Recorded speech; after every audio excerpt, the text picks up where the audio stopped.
Question 22T is about understanding the primary message of a text and the details that support that primary message.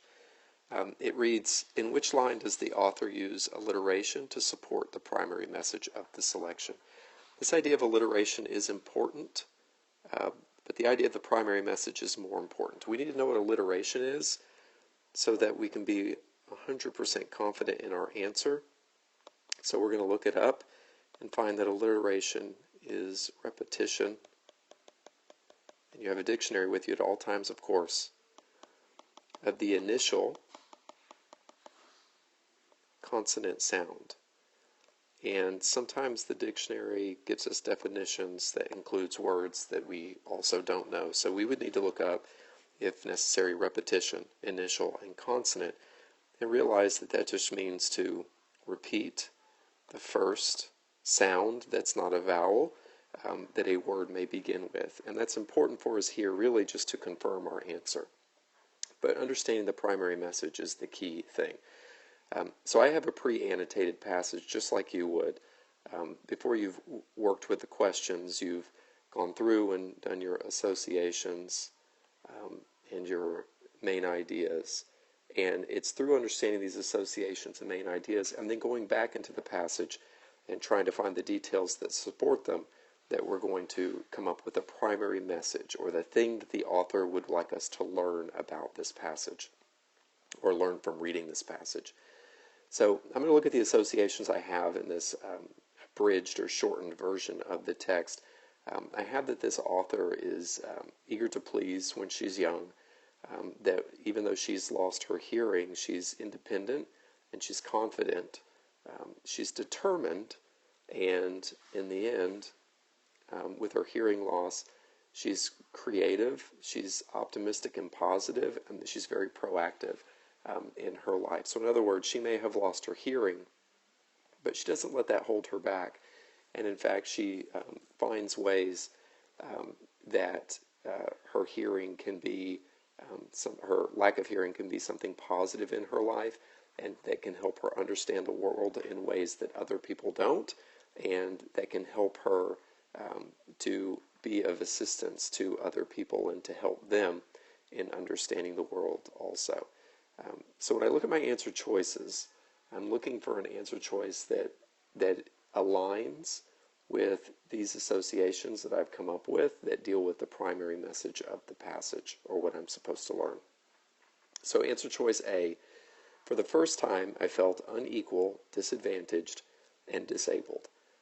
That is a line from the passage, but if that were supporting the primary message, then the primary message would have to be something negative.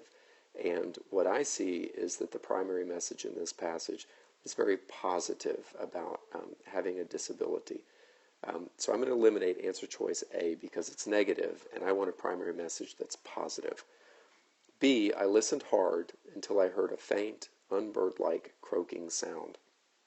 Well, this detail from the passage has to do with her being determined. She listened hard, but it results in something that just isn't that meaningful. In other words, it's not primary. That this detail right here isn't something that leads to our primary message of being hopeful, optimistic, and proactive.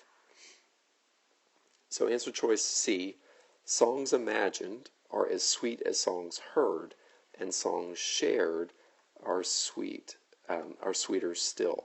So this is a very positive statement right here, and one that seems to lend itself to this idea of being optimistic and seeing the bright side of things, being positive.